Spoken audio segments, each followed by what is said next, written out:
안녕하십니까. 저와 함께 먼저 성경 한 구절 읽으시겠습니다. 고린도전서 7장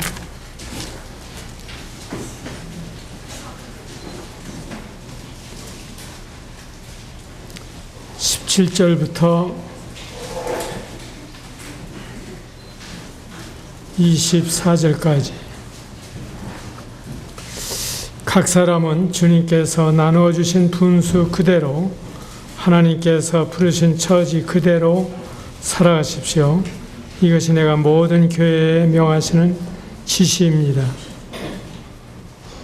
심례를 받은 몸으로 할례를 받은 몸으로 부르심을 받은 사람은 굳이 할례를 받지 아니한 처지에서 부르심을 받은 사람은 할례를 받으려고 하지 마시고, 할례를 받은 것이나 안 받은 것이나 그것은 문제가 아니고 하나님의 계명을 지키는 것이 중요합니다. 각 사람은 부르심을 받은 그때의 처지에 그대로 머물러 있으십시오. 노예일 때 부르심을 받았습니까? 그런 것에 마음 쓰지 마십시오. 그러나 자유로운 몸이 될 수 있는 기회가 있으면 어떻게 해서든지 그것을 이용하십시오. 주님 안에서 노예로서 부르심을 받은 사람은 주님께 속한 자유인입니다. 그와 같이 자유인으로서 부르심을 받은 사람은 그리스도의 노예입니다. 여러분은 하나님께서 값을 치르고 사신 사람입니다. 그러므로 사람의 노예가 되지 마십시오. 형제자매 여러분, 각각 부르심을 받은 그때의 처지에 그대로 있으면서 하나님과 함께 살아가십시오. 24절까지 먼저 읽겠습니다. 오픈 마이크 있어요? 핸드 마이크.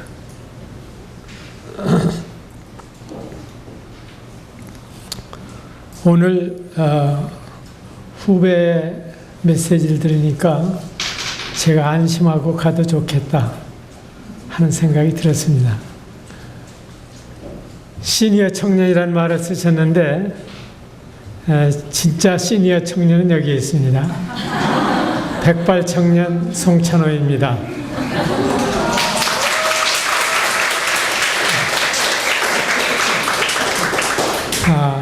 백발은 참 여러분 보시기 아름답지 않습니까? 여기에 연륜이 있고 경륜이 있으면 얼마나 좋겠습니까? 그런데 잘못 늙으면 노폐하고 노쇠하고 노화하고 그리고 노골이라는 말도 있어요. 그래서 여러분 때 먼저 이 늙은 사람의 모습을 보게 되면은 어떻게 늙어가야 될까를 배우게 되기 때문에 아주 좋은 기회입니다. 오늘 퍼펙트한 메시지를 들었는데 이런 그 후배들이 계속 일어나기를 바라고 저는 격려하는 일에 쓰임을 받는 청년이다. 청년의 의미가 뭡니까? 꿈이 있는 사람이 청년입니다. 꾸준히 배우고 연구하는 사람이 청년입니다. 그리고 힘써 일하는 사람이 청년입니다. 소망이 있는 사람이 청년입니다. 용기가 있는 사람이 청년입니다. 그래서 그런 기획을 가지고 있는 사람은 나이가 들어도 청년으로 자처하는 것이 참 좋습니다. 저에 대해서 여러분들이 아는 것 같지만 모르실 것 같아요.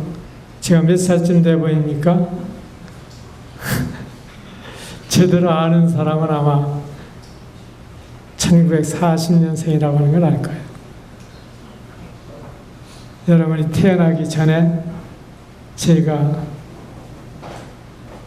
일찍 태어났습니다.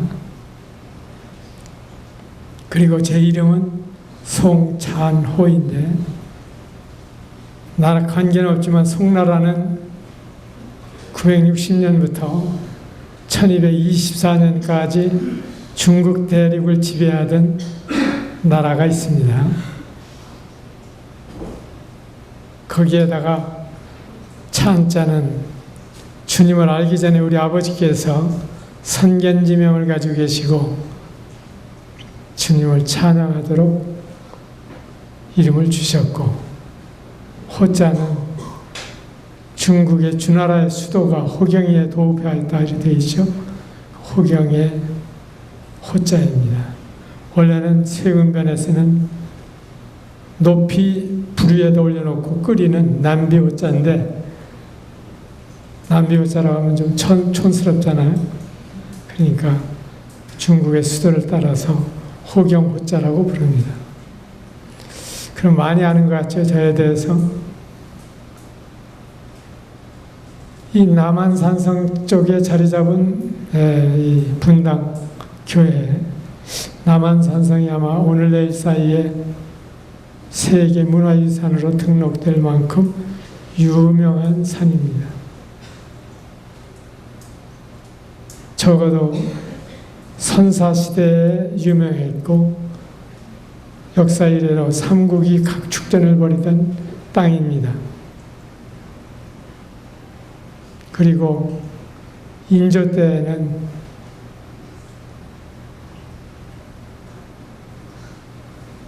(1636년에) 12월 15일 날 이 산성에 들어오셔가지고 그 이듬해 1월이 다 갈 때까지 45일 동안 항전을 벌이다가 송파 삼전도에 가서 온 땅에 머리를 두드리면서 청태종에게 항복했던 대단히 유서 깊은 땅에 우리가 와 있습니다.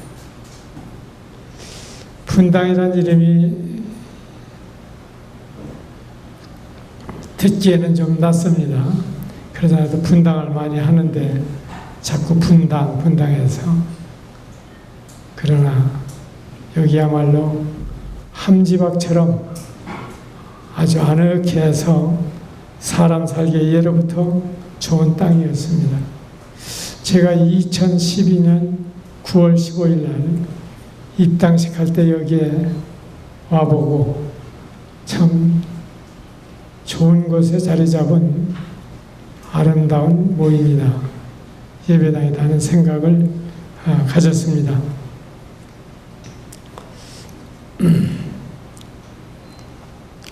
먼저 성공적인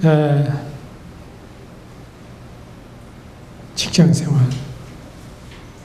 전 성공이란 말을 언제 써봤는가 하는 생각을 하다가 성공 명언 1001구절이 나오는 책을, 이 성공적인 직장생활을 위해서 한 권 구해봤습니다.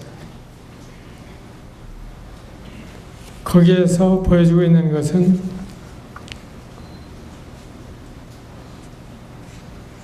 단순하게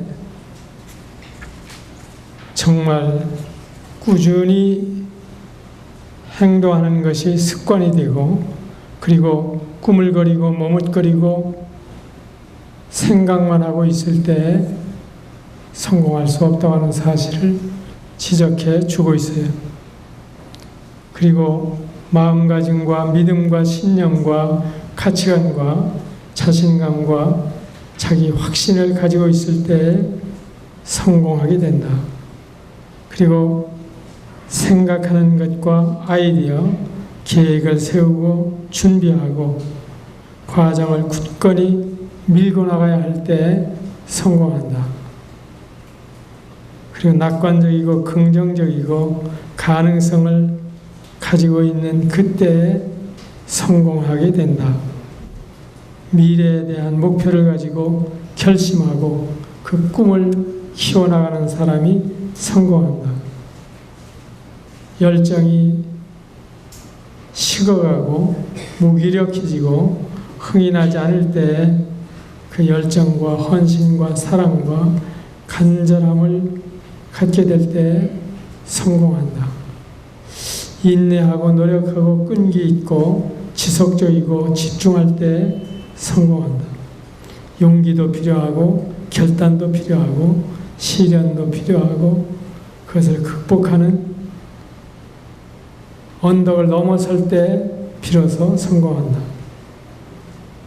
그리고 부단한 훈련과 배움과 학습과 연습이 따를 때에 성공하게 된다.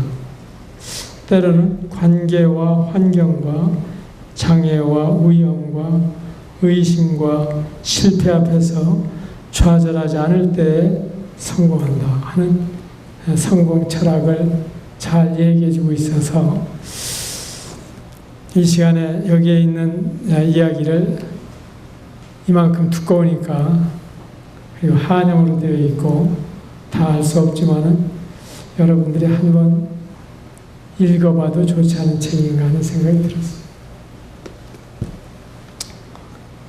직업과 소명이라고 하는 책을 김재영이라고 하는 사람이 썼더라고요. 그래서 표지만 잘 봤어요. 미처 읽을 새가 없더라고요. 그리고 책값이 충분히 나오는 것은 아브라함을 보나 모세를 보나 믿음의 열조들을 보게 될 때 정말 그들이 자기 사업에 근실했을 때 주님의 부르심을 받았다고 하는 사실을 알게 됐어요. 한 권 더 소개해 주게 되면 직업과 비전이라는 책을 투자 많이 했죠. 구입을 했습니다. 근데 장종현이라고 하는 사람이 엮은 것인데 한 권만 사면 되겠더라고요. 둘 중에. 적어도 이런 기회를 통해서 얻게 되는 것은 훌륭한 강사입니다. 여러분들이 다 졸며 자고 있더라도 교사는 얼마나 치열하게 이런 집회를 위해서 준비하는지 그러는 동안에 선생님을 하나 얻게 돼요. 제가 74년부터 에머웨에서 일을 하게 되면서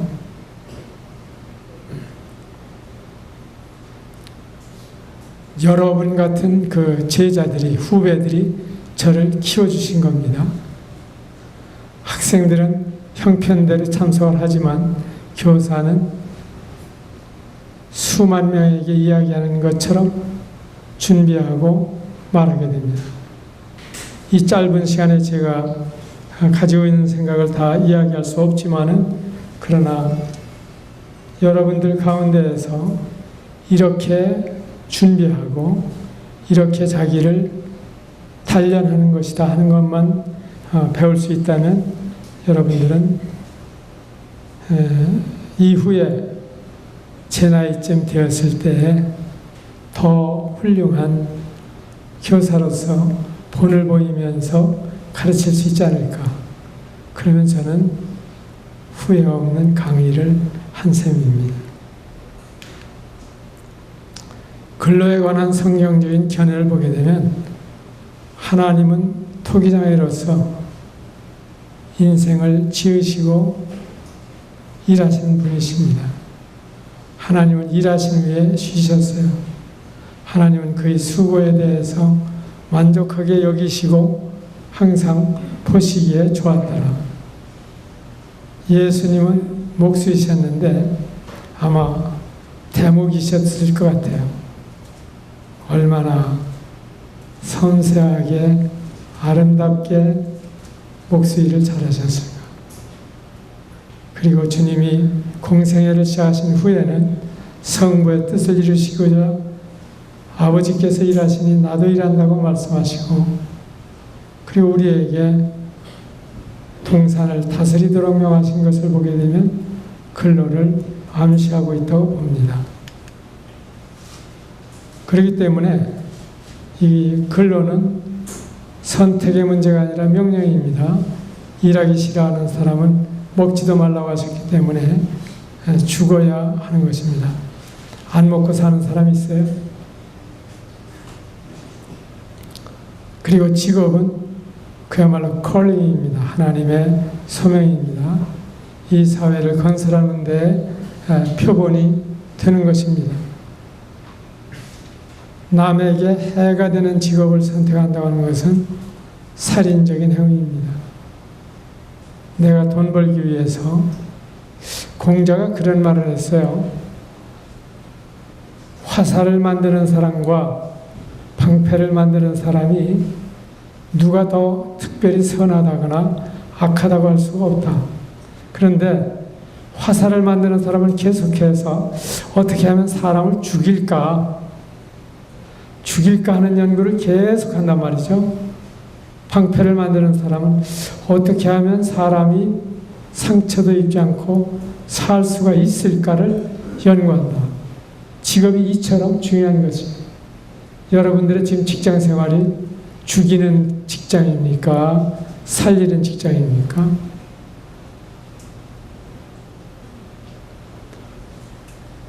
그래서 우리는 가짜 고춧가루 그리고 진짜 참기름을 만든다고 하면서 진짜로 가짜 참기름을 만드는 그러한 일이라든지, 그 다음에 불량 색소 집어넣어가지고 빨리 죽지 않고 천천히 죽을 만큼 만드는 사람들, 이러한 것들, 두부에 석회를 집어넣어서 응고를 시키고, 그래도 저는 시장에서 파는 것을 묻지 않고 먹습니다. 왜냐하면 그래야 80밖에 못 살으니까. 만일에 정말 좋은 것만 먹으면 아담처럼 살는지도 모르죠.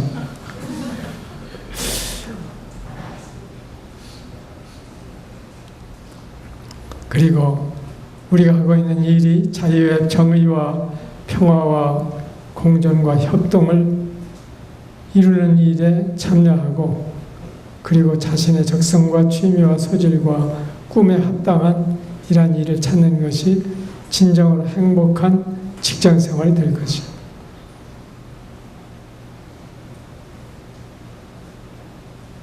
그리고 자기가 하고 있는 이 일에 대한 수준과 지위를 부단히 높여가는 것이 가치 있는 일이에요.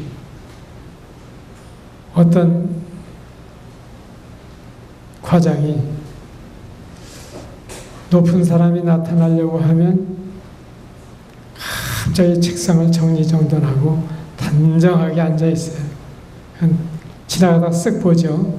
그러면 이제 2층으로 올라가게 됐을 때 결제 서류를 가지고 조심스럽게 노크를 하고, 그 다음에 아주 공손하게 들어가서 그 앞으로 결제 서류를 돌려놓고 정성스럽게 결제를 받아요.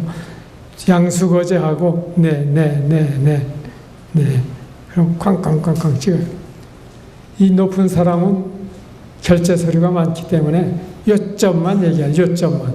그래서 그분은 요점 전무예요.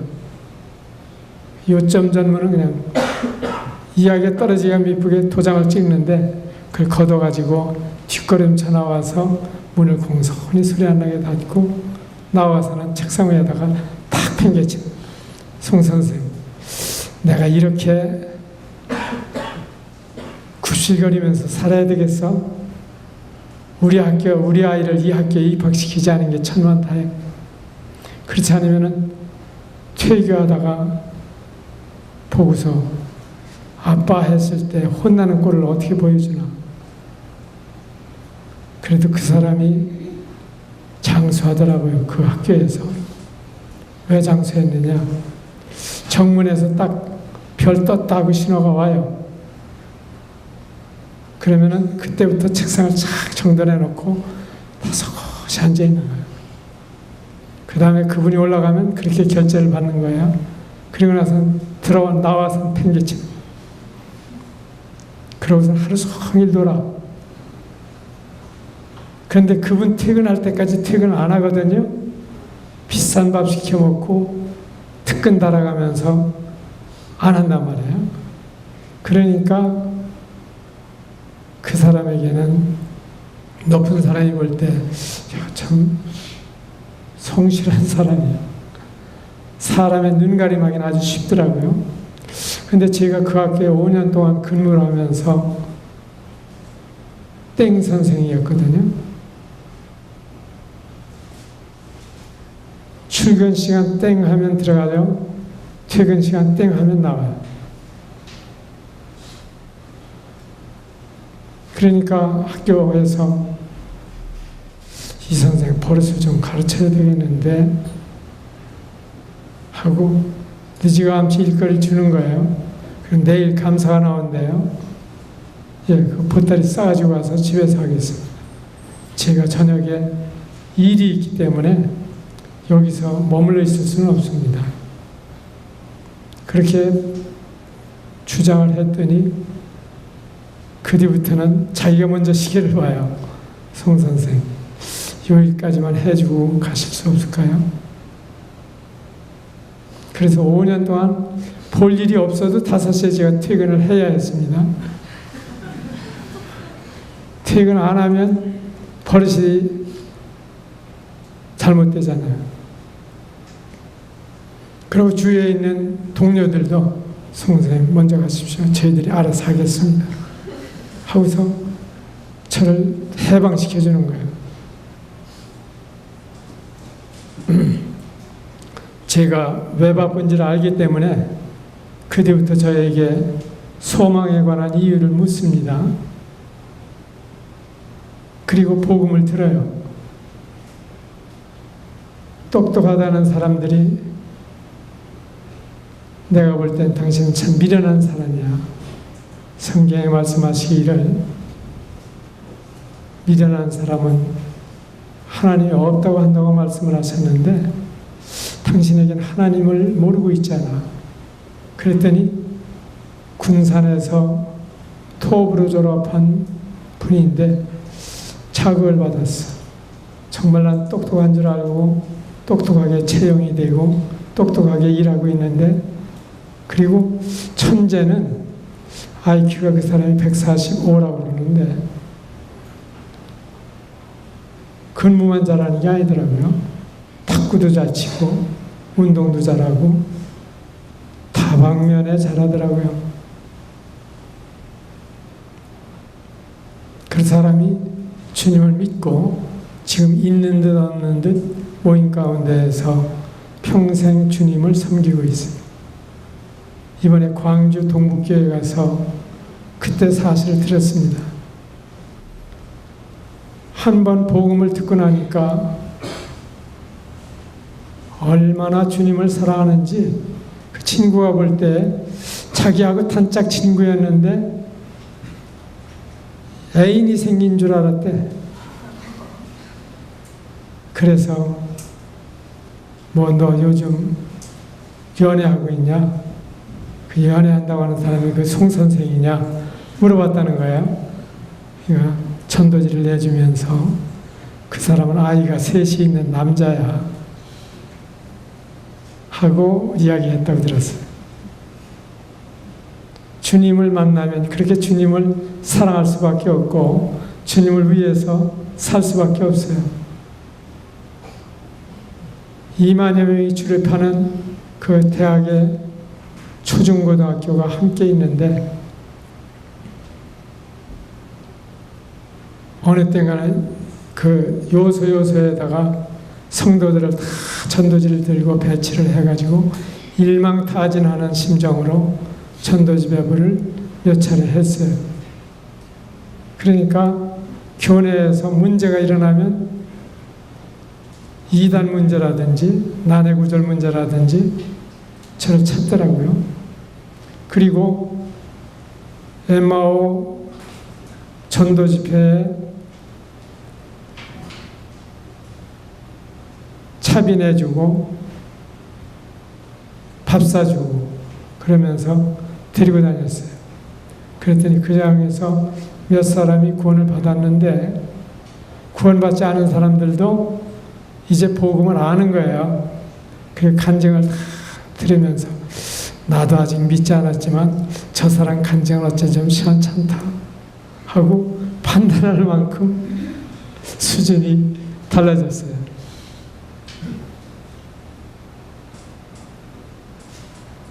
일부러 학교에 출근할 때 성경책을 옆에 끼고 출근을 했어요.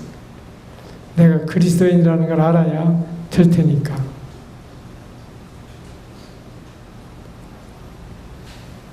그래서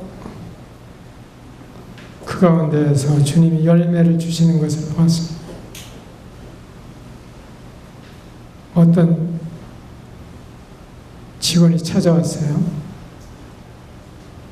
그래서 선생님 구원 받으셨어요? 하고 물었더니 예, 그래요.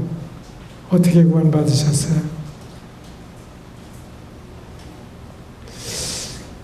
제가 주일학교를 하고 있었거든요. 그랬는데 어린이 전도협회에서 하는 주교사 강습회에 갔더니 자기도 믿지 않으면서 다른 사람을 어떻게 전도할 수 있느냐 하고 복음을 전하면서 믿고 싶은 사람 앞으로 나오라고 그러더라고요. 그래서 나가서 결신하고 믿었습니다. 그래요. 근데 제가 볼 때는 믿은 것 같질 않아요. 믿는 냄새가 나질 않고. 그래서 제 간증을 했죠. 그랬더니 그 사람이 뭔가 갸우뚱하고 서대문에 나오기 시작해서 주님을 믿었습니다. 그리스도인들은 그리스도의 향기를 나타내기 마련이에요. 감나무에서 감이 열리고 그리고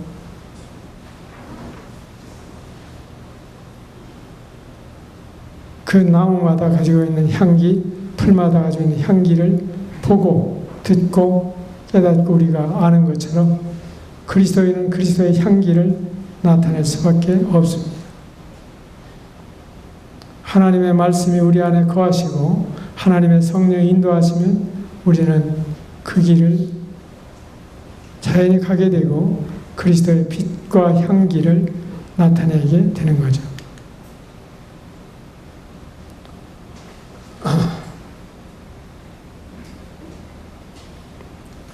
그렇다면 하나님의 이 노동에 대한 경륜, 근로에 대한 경륜은 인류의 타락 이후부터 하나님의 영광을 위한 것에서 자신의 생존을 위한 것으로 고통스러운 것으로 이제 바뀌어가기 시작했다. 유교적인 노동은 천시하는 사상이 있었어요. 동양에는 사농공상이라고 했죠. 그래서 어쩐지 선비로서 살아가는 것은 잘하는 것이고 농공상은 차례대로 좋지 않은 거다. 거기에다가 4천, 8천의 천직이 있었어요. 노예는 말할 것도 없고 중도 8천 중에 들어갑니다. 무당 그리고 백정. 요즘 난 정육점 하는 사람들이 아주 당당한데 옛날엔 너무너무 천시했죠. 제가 생각했던 동기는 아마 백정이 껍질 벗기는 일을 하잖아요. 생명을 죽이는 일을 하잖아요. 소 잡는 것만 백정이 아니라 버들고리 만드는 것도 백정이에요. 버드나무 같은 걸 잡아가지고 껍질을 벗기고 다루기 때문에 이런 사상이 바로 우리나라를 상당히 약화시키는 결과를 가져왔습니다.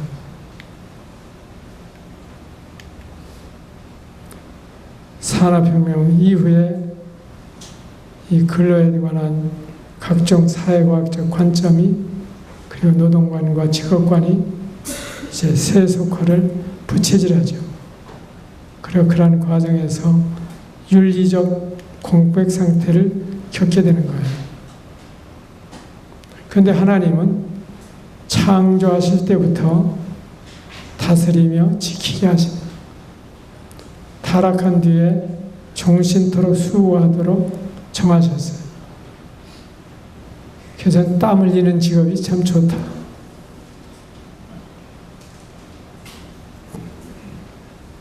율법에서도 엿새 동안 일하라고 우리에게 말씀하시죠. 지금 우리가 주일을 주 안에서 보내고 있지만 지키라고 하셨으면 다 여기에 돌 맞아 죽을 사람들만 앉아 있어요. 안식일을 지키라고 하셨는데 유대인이 안식일을 지키는 것이 아니라 안식일이 유대인을 지켰다. 그 사람들은 어떻게 일주일에 하루를 잘 쉬고 놀고 그러면서 세계 노벨상의 3분의 1을 차지할 수가 있을까? 이상하잖아요. 그래서 여러분, 이 일을 열심히 하되 쉬는 날을 잘 쉬시기 바랍니다. 그리스도인들에게는 이 토요일이 있는 것을 참 좋아요.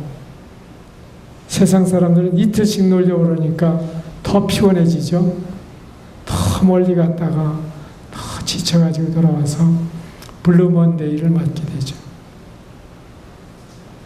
그리스도인은 토요일 날 좀 잘 쉬고 주 안에서 말씀도 듣고 자기를 돌아보고 그리고 가족들과 대화도 나누고 그리고 주일을 주일답게 보내면 영육간에 건강하리라고 봅니다.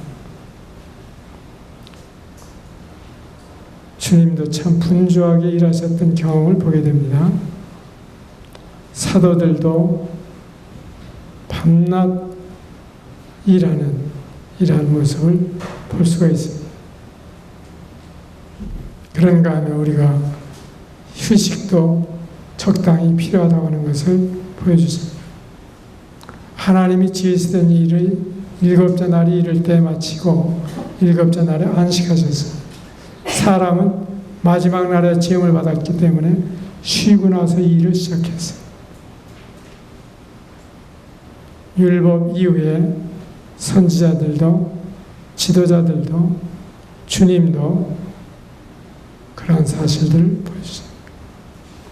미래에 우리는 안식일에 다시 한번 하나님께 영광이 되고 이웃에게 유익을 줄 수 있는 이러한 자아 실현의 기회를 주실 것입니다.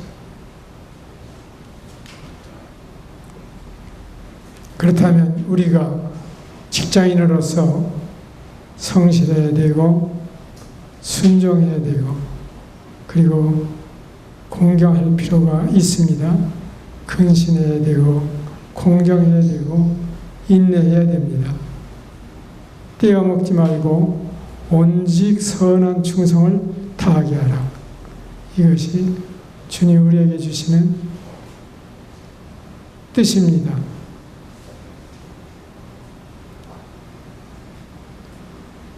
그리고 때로는 우리가 조직사회에 있기 때문에 많은 인간관계에서 인내가 필요합니다. 겸손하고 근면할 것을 우리에게 말씀해 주시고 그럼 직장생활에서 어떤 때에는 전적인 헌신을 요구합니다. 생존과 전도의 장으로 균형과 조화를 이루어야 할 거예요. 저는 요즘 어떤 성도에게는 과잉 충성하지 말아라 그렇게 합니다. 아침도 못 먹고 출근해서 회사에서 밥 주고 삼시를 먹여준답니다. 근데 그게 공짜가 아니잖아요. 삼시를 먹여줄 만큼 부려먹겠다는 거 아닙니까? 어떤 남편이 일찍 돌아와서 아내에게 칭찬을 받으려고 그러니까 아내가 하는 말이 당신 밥 먹고 들어와야지. 집에서 아예 남편에 대해서 밥 해주는 걸 잊어버린 거예요.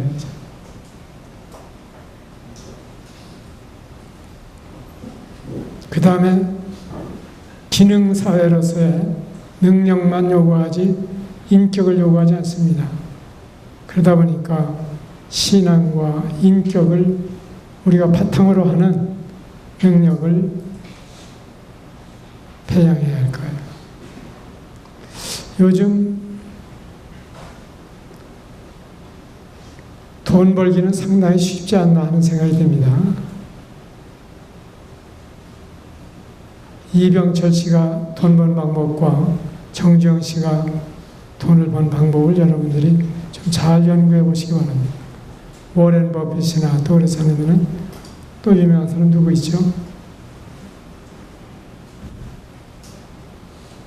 저 시애틀에 큰 장원과 같은 집을 가지고 있는 사람. 그 사람처럼 돈 벌기는 쉽지 않나 하는 생각이 들어요. 그런데 요즘 떠들고 있는 세월호 주인공처럼 벌지 않기를 바랍니다.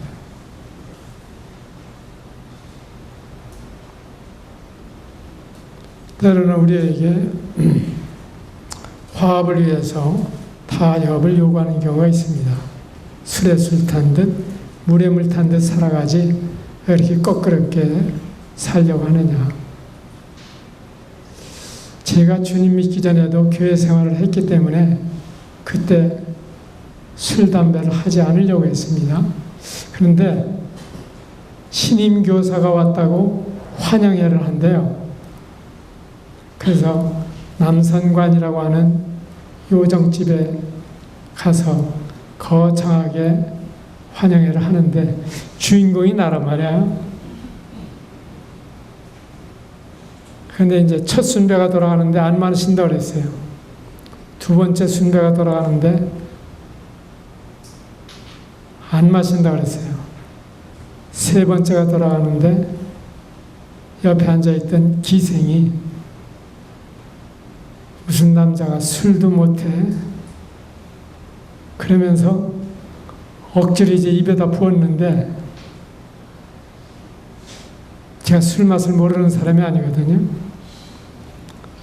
어려서부터 우묵에 술독을 놓고 용수를 받고 전환을 떠서 부모님 네 분이 조그만 주안상을 놓고 참 반주를 하시면서 대화하시는 모습을 봤고 어떤 때는 내가 혼자 퍼먹기도 하고 그랬는데 한 잔이 넘어갔단 말이에요. 넘어가고 나니까 안 마실 수가 없더라고요. 그리고 나서 이제 집으로 돌아오는데 비는 주룩주룩 오는데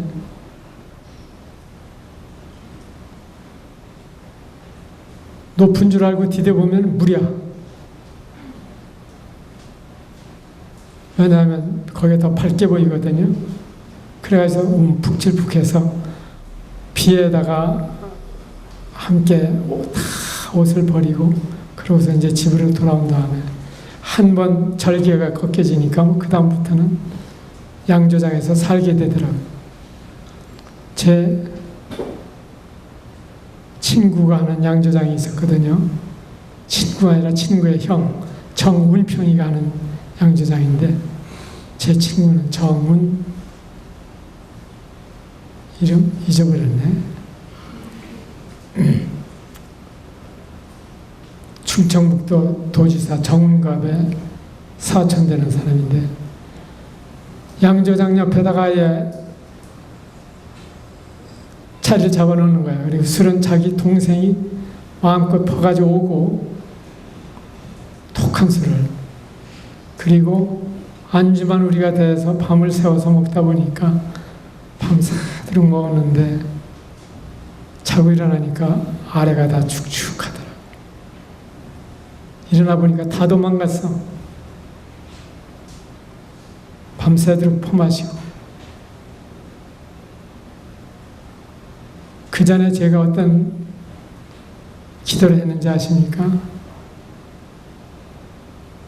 저에게 사범학교를 졸업했지만 연령 미달로 아직 발령을 못 받았을 때거든요.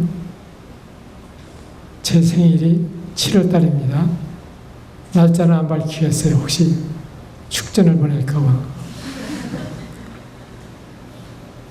근데 2월 달에 졸업을 했으니까 발령이 안 나죠. 연령 미달로. 그래서 이제 천안에서 가정교사 생활을 하면서 쉬는 시간에 교회에 가서 하나님 저에게 직장을 주시면 야곱이 맹세한 대로 소득의 11조를 틀림없이 드리겠습니다. 그랬는데 첫 번째 망발을 하고 나니까 교회 생활도 달아나고 11조도 달아나고, 그리고 학부형들이 그때는 담배가 선물이에요. 한 보루가. 그것도 국산 담배는 안 갖다 줘요. 미제만 갖다 줘요. 켄트, 살렘. 들어와서 그런 게 지금도 나오는지 어쩌는지. 요즘 담배값 몰라서 내가 간첩으로 몰린 판인데. 그러니까 담배를 안 배울 수가 없더라고요. 그리고 그때 좋아서 불렀던 노래는 술 잘 먹는 사람 신체 건강하고 술 못 먹는 사람 신체 약하다. 한 노래를 부르면서 방탕한 생활을 보냈어요. 그러다가 서울에 올라와서 주님을 만난 뒤에 그때 비로소 주님이 저를 바꿔주셨습니다. 서울이 450만에서 1000만으로 팽창해 갈 때인데, 그때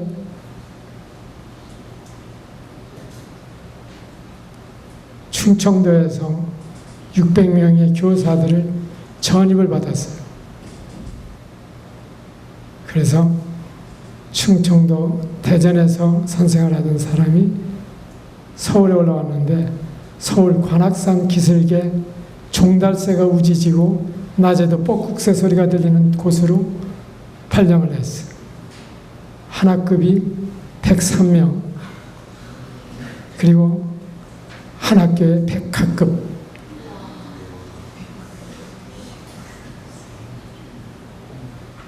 그런 기가 막힌 학교에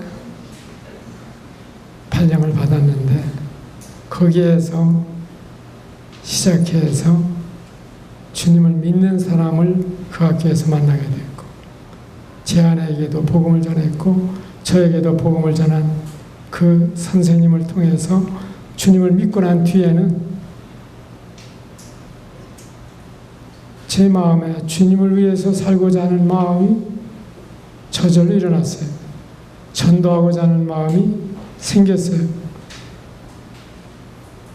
이것은 주님이 할 수 있으니까 먹든지 마시든지 무엇을 하든지 하나님의 영광을 위해서 살아가라고 말씀하신 거고, 그리고 자든지 깨든지 그리스도와 함께 있게 하도록 우리를 부르신 거지, 그런 마음이 없이 그런 말씀만 주셨다면 얼마나 짐이 되겠어요.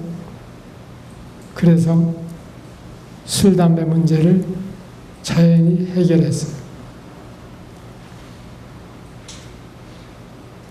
그리고 나서 그 사람들이 처음에는 굉장히 못마땅해 하더니 나중에 가니까 술 취한 다음에 그래도 믿을 사람이 안 취한 사람밖에 없더라고요. 택시를 잡아줘도 내가 잡아줘야 되고, 안심을 하더라고요. 안 먹는 사람이 한 사람이 있으니까. 사실은 거절하되 사람을 거절하지 않는. 그전에는 점심시간에 제가 점심을 살 필요가 없었어요. 장명, 해명도 해주고 초중 장말에 운세도 봐주고. 근데 잘 맞는데, 기가 막히게 잘 맞기 때문에 짜장면도 사주고 밥도 얻어먹었어요. 그러던 사람이 하루아침에 달라지니까 주위에 있는 사람들이 어안이 벙벙해지더라고요. 고영주로서는 공평하게 대우할 필요가 있어요. 그리고 공갈하지 말라고 하는 거죠. 혹사하지 말고 계약대로 지급하라고 하는 거예요. 그리고 적절하게 지급할 필요가 있는 겁니다.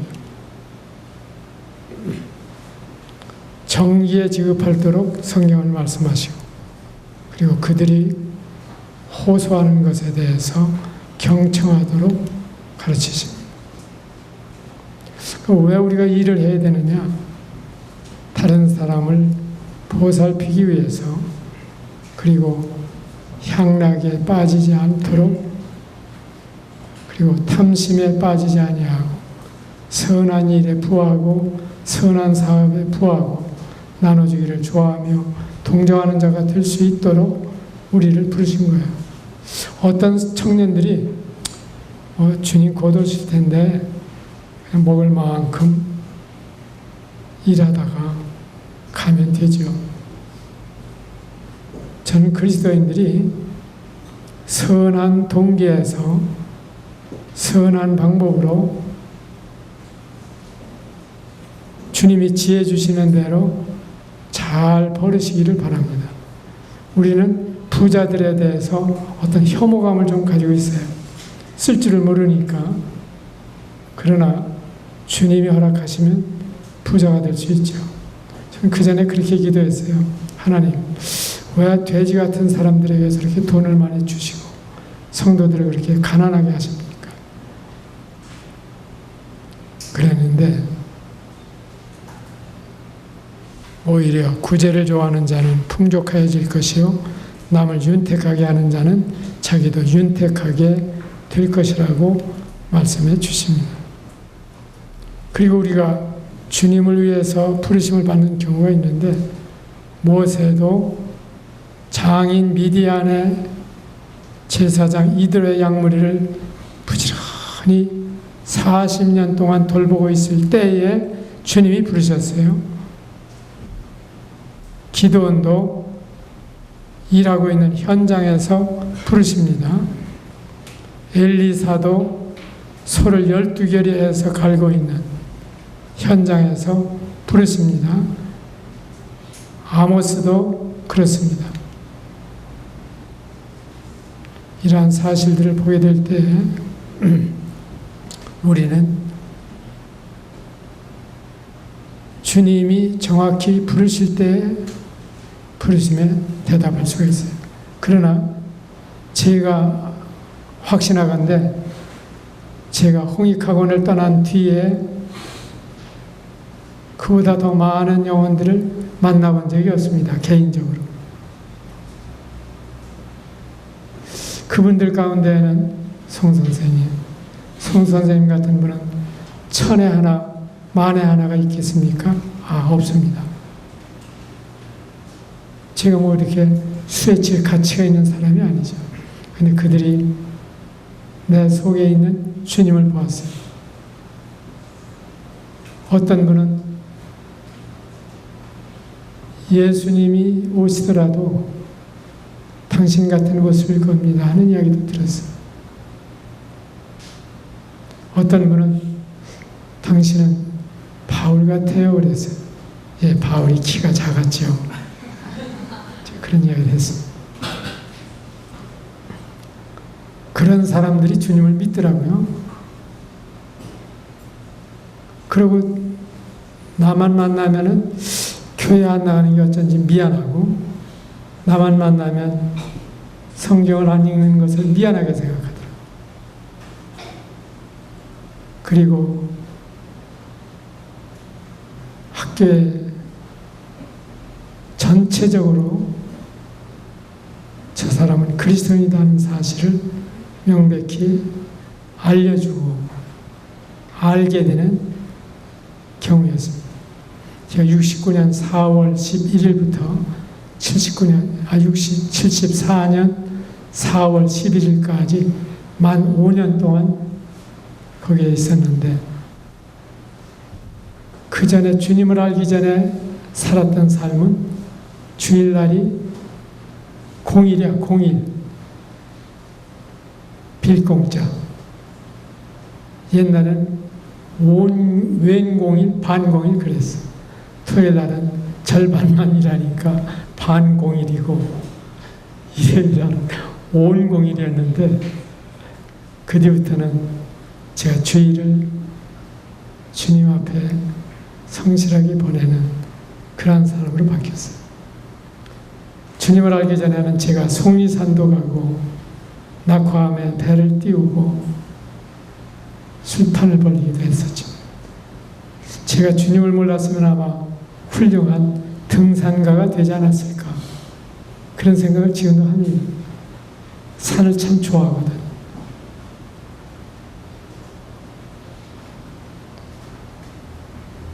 그래서 우리의 버는 돈은 하나님을 경외하고, 그리고 근면하고 정직하게 벌어서, 그리고 근신하고 함구하며 절약하고. 요즘 문제가 많이 되고 있는 게 말인 것 같아요. 말. 그래서 옛날에 인격을 이야기할 때 신언서판을 이야기했어요. 몸가짐을 잘하는 사람. 몸짱이 돼야 된다는 얘기가 아니에요. 그 말이 느려도, 그리고 말이 서툴러도 말에 책임을 질 만큼 말하는 사람. 글씨가 잘 쓰진 못해도 해정하게 쓰는 사람. 그 글씨를 보면 인격을 한다고 해서 요즘은 컴퓨터 인격인지 모르겠어요. 그 다음에 분별력을 볼 때 그 사람이 어떤 사람인가를 알 수 있다. 이걸 인격의 기준으로 삼았는데, 카나다 총리 이름을 제가 잊어버렸어요. 그 사람이 총리에 출마했을 때 기자들이, 당신은 말이 그렇게 유창하지 못한데 어떻게 총리 노릇을 하려고 합니까? 그러니까 제가 말은 서툴러도 한 말에 대해서는 책임을 집니다. 그 사람 총리가 됐어요. 공자도 똑같은 이야기를 했습니다. 그리고 넉넉하다고 해서 낭비하지 않는 삶이 성도의 경제원칙. 왜 주님께서 전능하신 분으로서 12바구니를 거둬야 했겠어요? 그래서 하나님의 인생에 대한 태도를 보여주죠. 그리고 우리가 겸손할 줄 알아야 합니다. 그리고 자족하는 법도 배워야 돼요. 요즘 평수를 자꾸 늘려가더니 요즘은 좀 줄이는 경향도 없지 않아 있는 것 같아요. 적은 아파트가 더 싸다는 걸 보면. 전 큰 집에 가면 어떻게 저 청소를 저렇게 할까 걱정스러워. 성도들이 이야기하기는 가정집회하기도 좋고 성도들도 좀 자주 와서. 근데 그런 집 보면은 성도 초대 잘 안 하거든요. 이번에 광주에 가서 제가 3남매가 아직 어린 그 집에 묵다가 왔어요. 근데 성도들이 걱정하기를 그 어린애가 있는 집에 가면은 강사님이 잘 쉬지 못한다.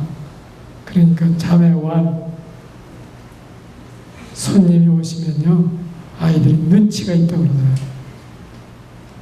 근데 그 아이들을 보고 오니까 얼마나 기분이 좋은지 몰라. 다시는 또 보고 싶어요.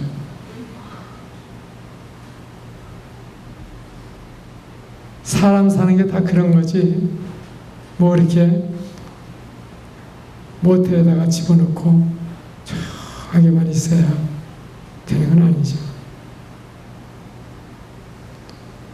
할 수 있을 때 헌신하시기 바랍니다. 두 사람이 다 직장 생활하는 부부예요. 그런데 우리가 그 집에서 머물다 왔어요.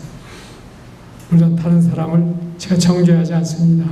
그분들이 다 초청하고 싶었는데 강력하기 때문에 놓쳤다고요. 그러고 나서 저희들은 수지 맞았다고 이야기를 한다고 해요. 강사를 모시게 돼서.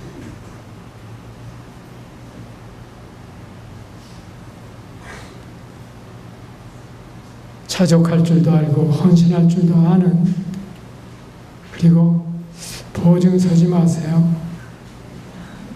보증 서질 생기걸랑 10분의 1이나 100분의 1쯤 그냥 받지 않을 생각하고서 주세요. 제가 홍익학원에 있을 때 차용증만 쓰면 그냥 돈이 나오거든요. 공제조합에서 얼마든지 빌려 쓸 수가 있어요. 그래서 제 사촌이 만나 간장 공장을 하는데 돈을 빌려줬죠. 제 이름 석자만 쓰고서 도장만 찍으면 돈 주니까 공짜 같아서. 그랬더니 공장 운영을 잘해서 정말 성경적인 만나를 만들어냈는데 청량리에 차린 대리점 업자가 다 떼먹고 끝내버렸어. 그래가지고 사촌이 망했는데, 사촌이 망하고 나니까 내 돈을 내가 갚아야 되겠더라. 내가 도장 찍은 건 다 내가 갚고 학교를 떠났어요.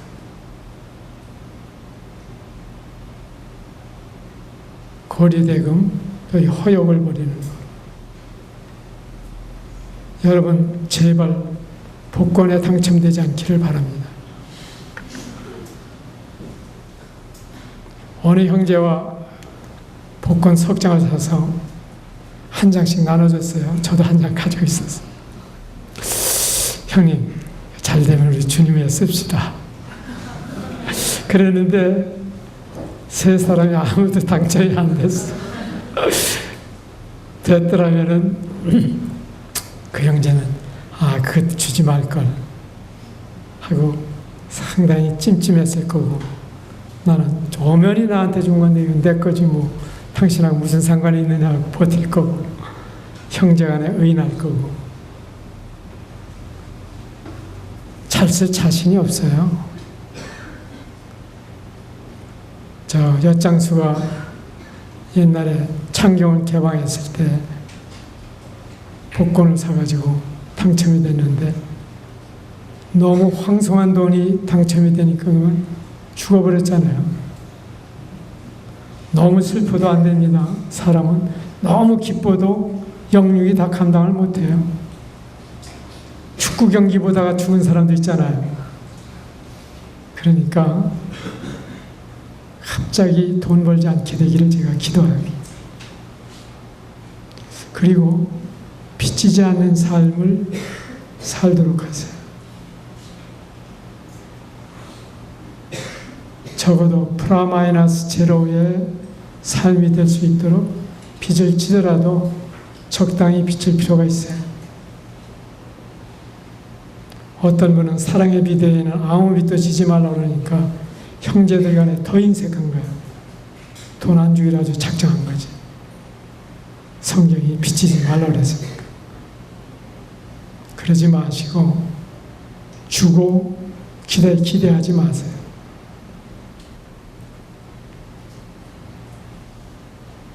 마태복음 6장에 우리에게 죄 지은 자를 말씀하시고 있는데, 죄라고 하는 말은 빚 지은 자를 가리키고 있는 것입니다.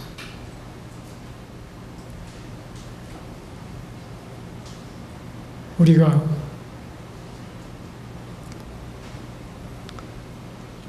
직장 생활하면서 겪는 가지가지 일들에 대해서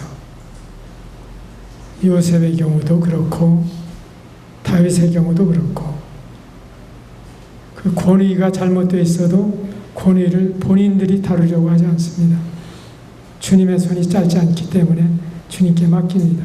하나님은 모든 권위를 하나님이 세우신다고 말씀하십니다.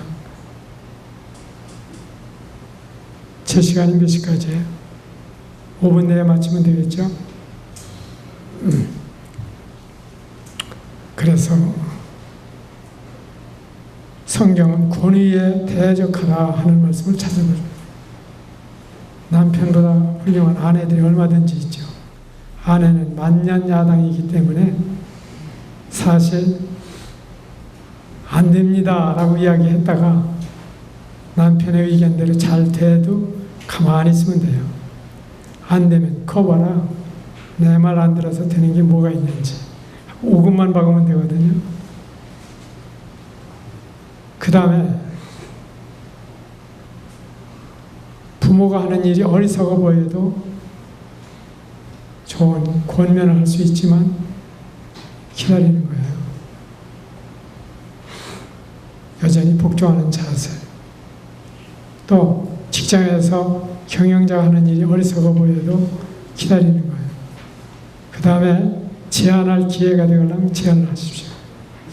어느 자매가 주님을 믿고 나서 비서실에 있는데 비서가 그 사장이 맨날 나 없다고 그래 하는 이야기를 밥 먹듯 하는 거야. 분명히 앉아있는데. 그래서 주님을 믿은 다음에 저 다른 부서로 옮겨주시든가 이 직장을 떠나야 될 것 같습니다. 왜 그러냐? 제가 본의 아니게 거짓말을 계속해야 되니 어떻게 이 자리에 앉아있겠습니까? 그러니까 그때 사장이 확 믿었어요. 이 사람. 정말 이 사람은 거짓말을 못하는 사람이니 격리과로 돌려라. 그래서 승진 발령을 받았어요.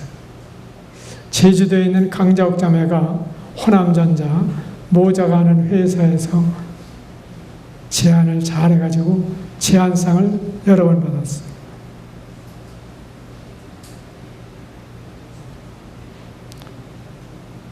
물러가라 하면 안 되고 그냥 좋은 제안을 통해서 우리는 윗사람들의 마음을 움직일 수 있습니다. 정부에 대한 태도에 있어서도 그래요. 주님은 위에 있는 권세들에게 굴복하라고 말씀하세요. 복종하라고 말씀하세요. 복종이 있고 순종이 있습니다. 순종은 휘파쿠오, 복종은 휘포 타소. 군대식 명령 복종이 복종이요. 그리고 정말 경청해서 뭐라고 말씀하시는지 잘 알아듣고 순리대로 따르는 것이 순종입니다. 우리가 이런 노사관계가 얽혀있는 시대에 살고 있어서 어떤 이런 노예관계와 상전의 관계는 아닙니다만은 적어도 우리가 이상적이라면 노사가 공동체를 이루고 동반자의식을 갖고 불신의 벽을 허물어버리고 서로의 형편을 역지사지로 생각하는 이러한 관계로 발전해 가야 된다고 봅니다. 우리는 지금 전부가 강력한 결사반대의 사회에 살고 있어요. 죽음이고 말이지 무슨 결사반대예요. 죽기 전까지 사전 반대를 하든지 그래야지.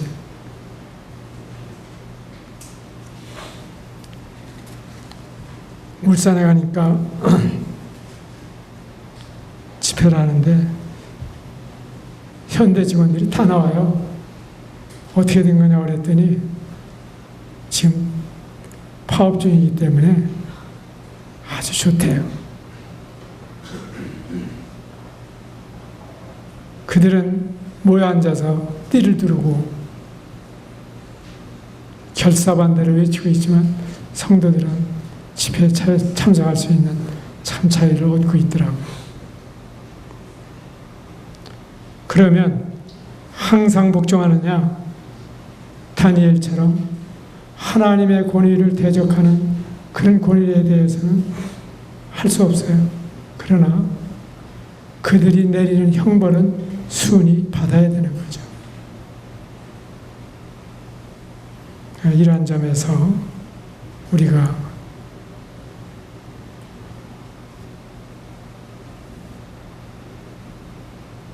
직장 생활을 하는 동안에 주님의 인도하심을 받고 거기를 선교지로 삼으셔서 영혼들을 얻으시고, 선교지에 나가도 그보다 더 선교 잘할 수 없습니다. 아무쪼록 주님이 주신 그 터에서 열매를 얻고 승리하시는 여러분 되시기를 바라고, 저는 이런 청년 모임이 앞으로도 지속되기를 바랍니다. 임도 볼 겸 뽕도 딸 겸이지, 여기서 임을 만나든 뽕을 따게 된 무슨 걱정이 있겠습니까? 양손의 떡이면 더 좋죠. 같이 만나는 동안에 서로의 성격도 알고 비전도 알고 교양과 상식도 알고 소월이 조선시대 사람인지 그렇다면 어느 때 사람인지도 알고 이런 기회가 되기를 바랍니다. 이게 아마 제가 드리고 싶었던 말씀의 100분의 1이지만 강사가 시간에 충실해야 하기 때문에 여기서 말씀을 줄이고 후배들에게 길을 터주면서 물러가겠습니다. 감사합니다.